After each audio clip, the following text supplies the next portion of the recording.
Hello students, in this session we will continue with exercise number 11.1, question number 2.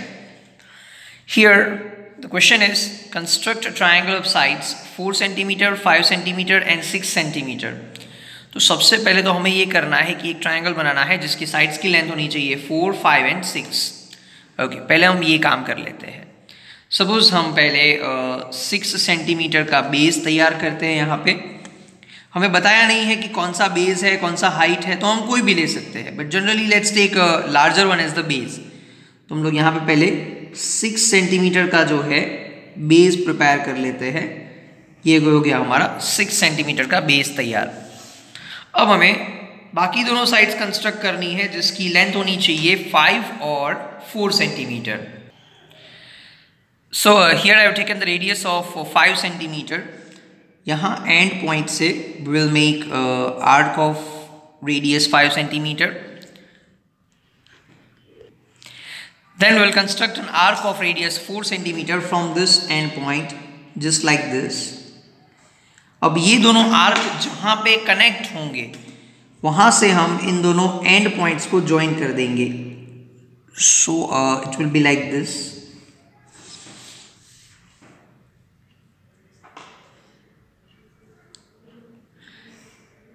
तो ये तैयार हो गया हमारा given triangle. Let's write down what we had done.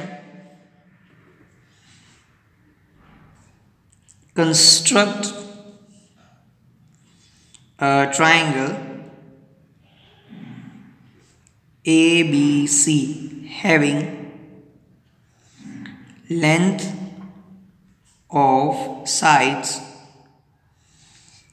ABC. AB as 4 centimeter, BC as 6 centimeter and AC as 5 centimeter. Got it? अब हमें एक और ट्रायंगल बनाना है जो इस ट्रायंगल से कैसा होना चाहिए, सिमिलर होना चाहिए. ठीक है. So in order to do that हमें see this is A, B और C. A के ऑपोजिट साइड में एक्यूट एंगल कंस्ट्रक्ट करना पड़ेगा. तो हम A के ऑपोजिट साइड B के पास एक्यूट एंगल कंस्ट्रक्ट करेंगे. सो एक्यूट एंगल कंस्ट्रक्ट करने के लिए हमें एक छोटा सा सेमी सर्कल बनाना पड़ेगा of random radius. Then let's take a centre over here and make an arc. ये बन गया हमारा acute angle. It's like 60 degree but ये बन गया हमारा acute angle. So let's draw a line BX. ठीक है. Let's write this down. So what we had done is construct an acute angle CBX. ठीक है. on the side opposite to vertex A. Okay, now अब हमें जो नया triangle बनाना है उसकी साइड्स का रेशियो होना चाहिए 2/3 टू दी गिवन ट्रायंगल. अब डिनोमिनेटर में जो वैल्यू होगी उतने पार्ट्स में हम ये लाइन को डिवाइड करेंगे. तो डिनोमिनेटर में 3 है. Let's divide this line into 3 different parts of equal length. उसके लिए हम लोग B पे सेंटर लेंगे, एक छोटा सा आर्क बनाएंगे, फिर ये आर्क पे सेंटर लेंगे और एक और आर्क बनाएंगे, फिर ये आर्क पे सेंटर लेंगे और एक और आर्क बनाएंगे. इनको हम नाम दे देंगे B1, B2 and B3. Got it? Let's write down what we had done. So what we had done is divide BX into 3 equal parts. B1, B1, B2, B2, B3. Got it? फिर हम क्या करेंगे, B3 को join कर देंगे C के साथ.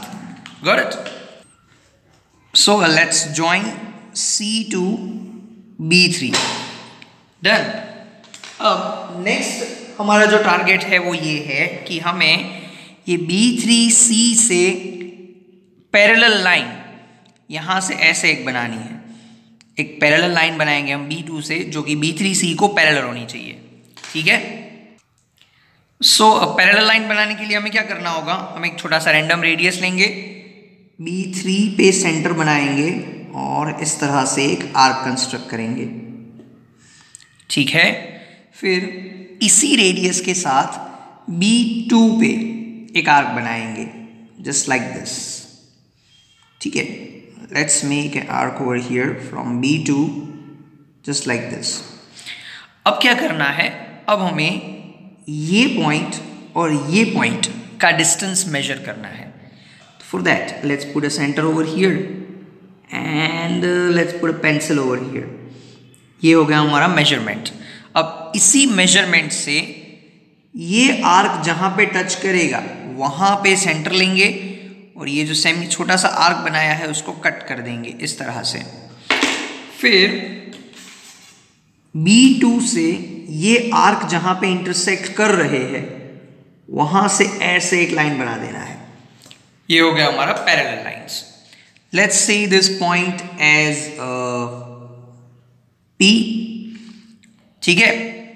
अब जैसे यहाँ पे पैरेलल बनाया है वैसे ही P से एक पैरेलल ऐसे कंस्ट्रक्ट करना है। Got it? AC को पैरेलल होना चाहिए। So for that same method we will apply. C को पहले सेंटर बनाओ, एक आर्क बनाओ, फिर P को सेंटर बनाओ, एक और आर्क बनाओ इस तरह से। फिर ये वाला डिस्टेंस मेजर करेंगे यहाँ से लेके यहाँ तक। डन। फिर इस मेजरमेंट के साथ देखो, ये मेजरमेंट हमने किया है, इस मेजरमेंट के साथ यहाँ पे सेंटर लेना है, एक आर्क कंस्ट्रक्ट करना है। डन। अब P से इस आर्क को ज्वाइन करने वाली लाइन बना दो, मतलब हमारा काम जो है वो हो गया लाइक दिस। P से ये आर्क को ज्वाइन करने वाली लाइन बनानी है इस तरह से। तो AC और PQ दोनों हो गए पैरेलल। अब ये जो ट्रायंगल बना है BPQ, this is our required triangle. Got the fact? तो ये जो हमने दो पैरेलल लाइंस बनाई है उनके बारे में लिख लेते हैं, तब हमारा काम खत्म। So what we had done is construct B2P parallel to B3C and PQ parallel to CA. Therefore, triangle QBP is a required triangle. Done? Now we have to discuss about the justification. So for justification, we already have told that कि ये QBP और ABC जो है वो similar होने चाहिए। QBP must be similar to triangle ABC।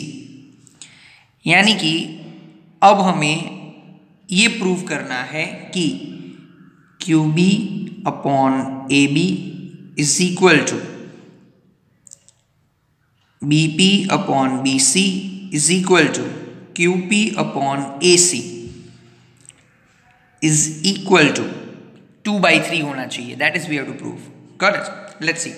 For that, if we see this line, तो ये BC जो है वो दो टुकड़ों में डिवाइड हो गया 2:1. So we can write BP upon PC is equal to 2:1. We can say that? Yes. Now again BP by BC, if we write BP by BC, क्योंकि हमारे पास यहाँ पे BP by BC है, PC नहीं है, तो we can write that BP upon ये BC जो है वो पूरा BP और PC दो टुकड़ों में डिवाइडेड है। BP और PC दो टुकड़ों में डिवाइडेड है। और अगर हम इसका रेसिप्रोकल कर दे तो हमारे पास हो जाएगा BC by BP equal to BP plus PC upon BP। अब हम इसको स्प्लिट कर सकते हैं, so we will have 1 plus P C by B P like this. अब B P by P C is 2:1, यानी कि P C by B P इसका रेसिप्रोकल हो जाएगा। सो 1 प्लस 1/2, यहाँ पे 1 लेके क्रॉस मल्टीप्लाई कर दो, मतलब ये हो गया 3/2। So B C by B P is 3/2। Therefore हम इसका अगर रेसिप्रोकल फाइंड करें तो B P by B C will be equal to 2/3। That means अब ये वैल्यू को यहाँ पे पुट कर दो, मतलब हमारा काम हो गया। So Q B by A B, B P by B C, Q P by A C is all equal to 2/3 and hence justified. Got it?